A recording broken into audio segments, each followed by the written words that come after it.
स्वागत है एक बार फिर से आपका। और आज बातचीत हो रही है मुंबई रियल एस्टेट के बारे में, जो काफ़ी इस वक्त गर्म दिख रहा है। और हमको ये समझना है तो गुलाम सर से बेटर कौन हो सकता है, जो बड़ी पैनी नज़र रखे हुए हैं और लंबे समय से तमाम बैक्ड बाई डेटा।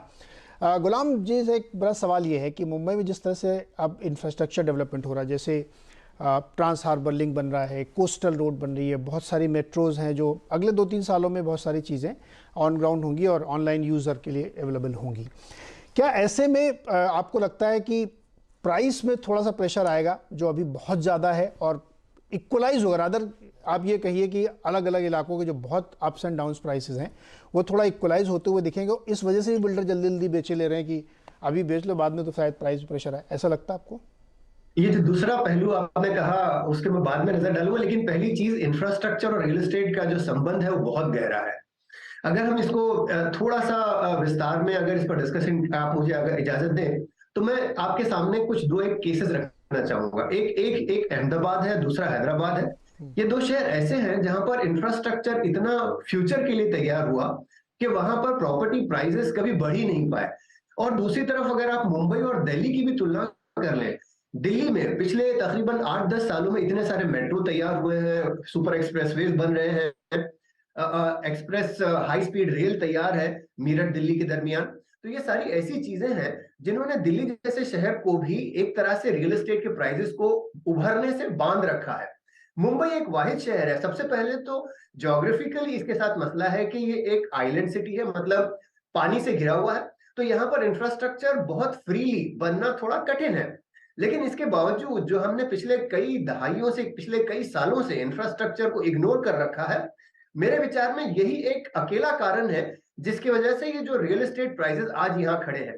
अगर आप इसी चीज को यूं देख लें कि मुंबई में हम 1 लाख रुपए स्क्वायर फीट की प्रॉपर्टी को हाई एंड मानते हैं, वही दिल्ली चले जाइए आपको 35,000 ऊपर के ऊपर कोई रेट नहीं दिखाई देगा। बेंगलोर चले जाइए 25,000 रुपए स्क्वायर फीट के ऊपर रेट नहीं दिखाई देगा। और ऐसा नहीं है कि उन शहरों में लोग कम वेल्थ बना रहे हैं या उतनी वेल्थ नहीं बना रहे जितनी मुंबई में है। वेल्थ क्रिएशन मुंबई में भी उतनी है जितनी दिल्ली में शायद उससे ज्यादा हो, लेकिन उसके बावजूद रियल एस्टेट के दाम एक एक लेवल तक बंधे हुए हैं। मुंबई में दामों के बढ़ने का वाहिद कारण यही था कि रियल इंफ्रास्ट्रक्चर तैयार नहीं था। अब चूंकि इंफ्रास्ट्रक्चर बन रहा है और इस इंफ्रास्ट्रक्चर के बनने के कारण जो दूर दराज के इलाके हैं उसको शहर से मुकम्मल तौर पे कनेक्ट करने में जो सुविधा होगी, इसकी वजह से रियल एस्टेट के प्राइस पर असर तो बिल्कुल पड़ना है। इक्वलाइजेशन तो डेफिनेटली होना है। वही सुपर लग्जरी अपार्टमेंट अगर मैंने मान लिया, अगर मैं अलीबाग की तरफ जाता हूं जो आज राइट नाउ सुपर लग्जरी देखा जाता है, लेकिन जैसे ही ट्रांस हार्बर लिंक तैयार होगा और एक ब्रिज, करंजे ब्रिज बन रहा है, वो बन जाएगा, तो आप बाय रोड अलीबाग शायद सवा घंटे 1.5 घंटे में पहुंच जाएंगे। तो क्या वजह है कि आप अलीबाग में जाकर एक बेहतरीन बंगला लेके क्यों ना रहे? और वही एक चीज है जो फिर धीमे धीमे आगे चल के रियल एस्टेट के प्राइसेस पर असर जरूर डालेगी। और हमारा ये एनालिसिस कहता है कि जैसे ये सारा इंफ्रास्ट्रक्चर तैयार होगा है, इंफ्रास्ट्रक्चर के बनने के बाद रियल एस्टेट के प्राइसेस में प्रेशर तो बिल्कुल बनेगा। हो सकता है कि कई जगहों पर आप भाव भाव दाम गिरते हुए जरूर देखेंगे। गुलाम सर, ये मतलब ये बातें कोई बताता नहीं जनरली, ये तो हम लोगों को पूछनी पड़ती है कि ये जो तस्वीर बदल रही ना, आपने बहुत अच्छे से एक्सप्लेन किया कि दिल्ली और हैदराबाद या बेंगलुरु में भी उतनी वेल्थ लोग क्रिएट कर रहे हैं। अब टेक्नोलॉजी के ज़माने में कुछ बराबर हो गया है सब कुछ, तो लेकिन वहाँ पे चूंकि एक्सपैंड बहुत हुआ है और इंफ्रास्ट्रक्चर बहुत अच्छा है, तो इसकी वजह से दाम उतने बढ़े नहीं। अब मेरा एक आखिरी सवाल ये है कि क्या मुंबई के इलाके में अभी भी आपको लगता है कि कुछ जगहों पे अफोर्डेबल प्राइसेस हैं जहाँ पे एंड यूज़र भी या समटाइम्स किसी इन्वेस्टर को भी मन करे तो वो देख सकता है? बिल्कुल है। और इस चीज का डायरेक्ट संबंध जो है वो फ्यूचर इंफ्रास्ट्रक्चर से है। जैसे अगर हम मान लें इलाके जैसे वसई विरार वाला इलाका हुआ, या डोंबिवली, थाने डोंबिवली के दरमियान का इलाका हुआ, या पनवेल, ये फिल वक्त आपको बहुत दूर दराज में दिखाई देते हैं क्योंकि इंफ्रास्ट्रक्चर तैयार नहीं है। पर जैसे जैसे इंफ्रास्ट्रक्चर बन रहा है, मेट्रो ऑलरेडी मीरा रोड है, एंटर करने वाली है वसई विरार में कुछ समय बाद। दूसरी तरफ डोंबिवली की तरफ भी भिवंडी मेट्रो ऑलमोस्ट रेडी होने के करीब आ रही है। तीसरी तरफ नवी मुंबई की मेट्रो भी ऑलमोस्ट रेडी है, लेकिन किसी कारणवश थोड़ा डिले हो रहा है। जैसे जैसे इंफ्रास्ट्रक्चर तैयार हो रहा है, वो सारे दूर दराज के इलाके बेहतरीन तौर से शहर के साथ बंध जाएंगे। और उस कारण वहां पर दाम आज भी कम है क्योंकि डायरेक्ट अब तक कनेक्टिविटी नहीं है। तो इन इलाकों में अफोर्डेबल हाउसिंग बहुत है। कई सारे इवन प्रधानमंत्री आवास योजना के अंतर्गत भी काफी सारे प्रोजेक्ट बनते हुए दिखाई दे रहे हैं। तो मेरा ये मानना है कि ये लोकेशंस है जहां पर अफोर्डेबल हाउसिंग के लिए जो लोग सुपर लग्जरी मुंबई की प्रॉपर्टीज नहीं झेल पा रहे हैं, बर्दाश्त नहीं कर पा रहे हैं, उनके लिए कई सारी लोकेशंस हैं जहां पर आज आप खरीद सकते हो। और अगले 2-3 साल में ये सारा समय यूं बदलेगा कि आपको अंदाजा भी नहीं होगा कि आपने जो मकान खरीदा था वो अचानक शहर के दरमियान कैसे चला आया, क्योंकि इंफ्रास्ट्रक्चर बन गया।